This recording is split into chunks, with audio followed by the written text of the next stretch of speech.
loving the traditional dress. Thank you very much. So, Sean, what's the problem? I haven't been able to have sex, so they're pain for over 3 years. Okay. Whenever I do actually have intercourse, it goes very red and sore. It's like you're having friction burn. Previously, you had a happy, healthy, pain-free sex life. Yes, it started intermittently, and it went on to being basically every time we tried. I've been to the hospital for treatment. At first they thought it was thrush, then they thought it might have been vaginismus. Shan's been treated for two of the most common sexual problems faced by women. Thrush is caused by a yeast fungus called Candida albicans. It exists naturally throughout the body, but can lead to problems in the vagina, and can be treated with tablets, pessaries, or creams. Vaginismus is an involuntary tightening of the muscles around the vagina. It usually occurs when the genital area is touched, before sexual intercourse, or the insertion of a tampon. Well, the first thing to say, Sean, is it all looks normal and healthy. Okay. Now, on the outside here, that's okay. That doesn't hurt you there. Fine. And then deeper, There, yeah. there you're starting to feel it. Definitely right there. So it's literally just inside. Yes. But there's a very specific point, isn't there, where you're uncomfortable. Okay. You have definitely got one little area that's really quite tender. You mentioned vaginismus earlier, and that's where the muscles around the vagina go into spasm. And examining you today, you're very relaxed, so I think that's unlikely. Probably the best thing for you is to see a specialist with a particular interest in vulval pain, and I think we'll make it a lot better. Okay? Thank you very much. We'll find out how Shan gets on when she sees a gynaecologist later on. Next, Ian, who's been walking through his problems for 20 years. Ian, it's nice to meet you. Hello. How can I help you? I've got a skin condition which has gradually would desert my legs. So you must have seen doctors in the past, have you? About 20 years ago. Okay. Can I get you just to take your socks and shoes off so that I can see the full extent of it? And you've got no other areas of pigmentation anywhere else in your body, it's just there. Yeah. You know, what is happening here is that there is quite a lot of what we call hyperpigmentation. Hyperpigmentation can be down to sun damage, inflammation, or varicose veins. It can also be caused by overproduction of the skin's natural pigment melanin. What bothers me is because of the puffiness of the ankles and where the skin is starting to break down, is are we looking at an underlying circulatory problem? Okay. Some deep varicose veins or something, which allows the blood to pool in the legs, and that can cause discoloration. So I think it's definitely worth going back to your GP and just asking them about possibly a referral to a vascular surgeon just to check out those veins. Okay. Thank Glad you came in? Yeah. Good.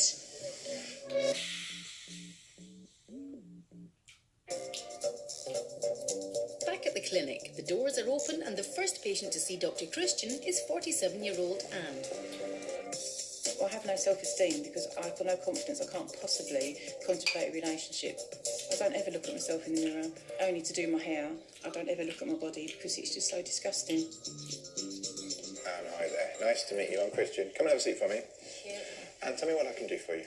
I've come to see you today because I've lost a lot of weight and I've got lots of loose skin, especially on my boobs. So how much weight did you lose? 13 stone. So that's fantastic. I've been left with lots of loose skin, which I find it really hard to deal with. All right, well, you're going to need to show me. Okay, so do you want to stand up and take your T-shirt off?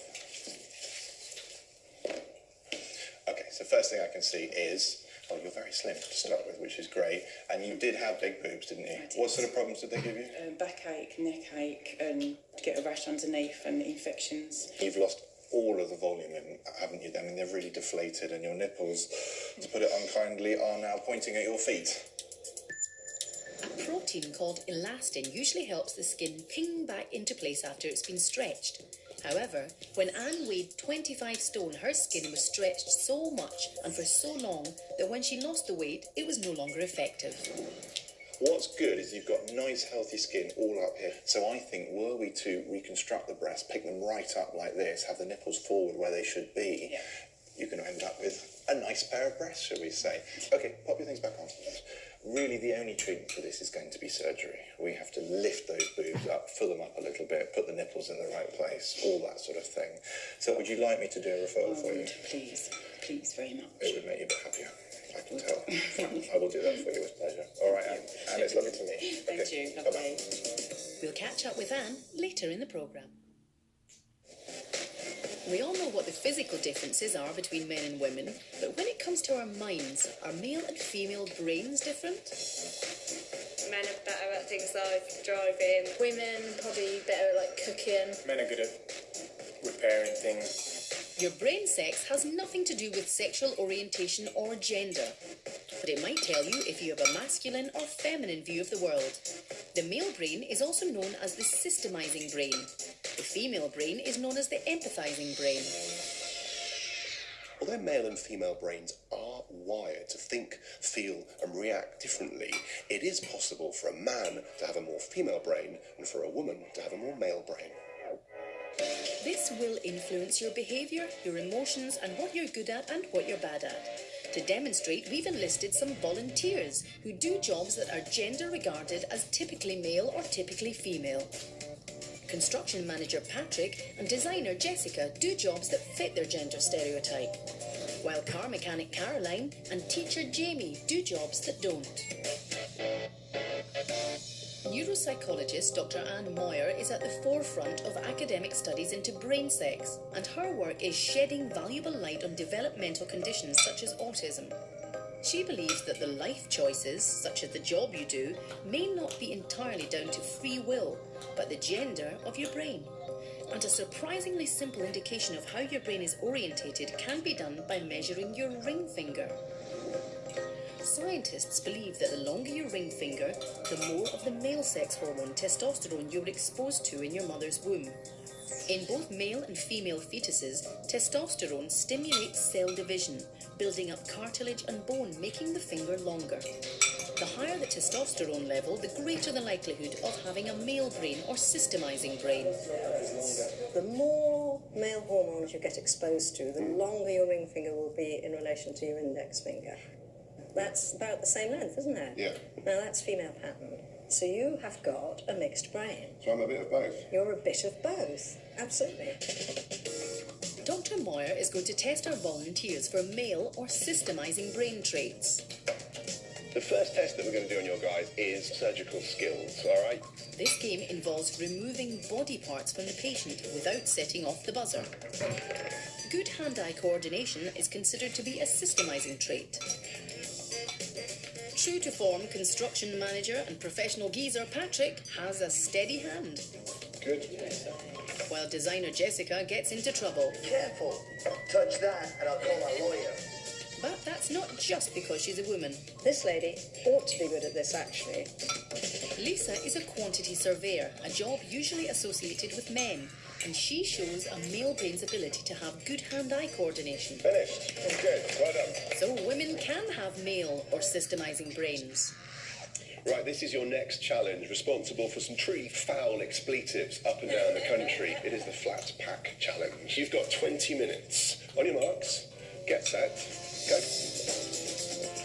This tests the mind's ability to imagine objects in 3 dimensions, another male brain trait. Once again, for construction manager Patrick, Flat Pack furniture is a doddle. They have not bothered with the instructions. They already could see all the pieces in their mind's eye, so it's easy for them to put it together. Jamie and Jade are teachers, a job that isn't associated with a male brain. And it shows. Finished at this end. Oh, well done. And you're 2 minutes before time. And at this other end of the room, oh dear, oh dear. But don't worry, you've chosen a career as a teacher. It means your brain is much better at other things. You are probably going to shine when we do some of the other challenges. A recent survey found the top 5 most embarrassing male problems. At number 5 was premature ejaculation. A permanent erection known as a priapism was at number 4. Number 3 was a bent penis, otherwise known as Peyronie's disease, and a lack of testosterone was at number 2. But the most embarrassing problem was erectile dysfunction. 21-year-old Ian has come to see Dr. Pixie because he has a more lumpy problem down below. I've got a problem downstairs and it makes my life really uncomfortable. I don't think it looks normal down there. Hi there, how are you doing? Hello. Dr. Pixie, pleased to meet you. Now, why have you come into the clinic today? I've got these bumps on my balls. Okay, are they actually in the ball or are they on the ball sack? They're on the ball sack. They tend to bleed a lot, and then they tend to have pus and all. And is that kind of smelly stuff when it comes out? Yeah. Okay. Do you want to follow me over here, Ian? Okay, Ian. If you want to pop this down, there are an awful lot of lumps there, aren't there? And they are yellow in colour, and they are right inside your ball bag. Have you ever shown them to anyone? I saw the doctor, and he transferred me to the hospital. He just said you have to live with them the rest of your life, or have a testicle removed. Have your testicle removed? Yeah. You don't need to have your testicle removed, Oh. right? Rest assured. These lumps aren't in your testicle. These are in your sac. These are sebaceous cysts. Sebaceous cysts can appear anywhere on the body. They're caused when microscopic glands become blocked with natural oils called sebum. Blockages lead to a buildup of fluid and these characteristic cysts. They're not usually cancerous, but they can become infected if they rupture or burst. Right then, Ian, what I think we need to do is let's get you seen by a specialist to talk you through a minor surgical procedure to remove these lumps. Yeah. Without doing any damage to your testicle. Okay. All right? That's great. So don't stress. Cheers. We'll see if a surgeon can give Ian a smoother look later on.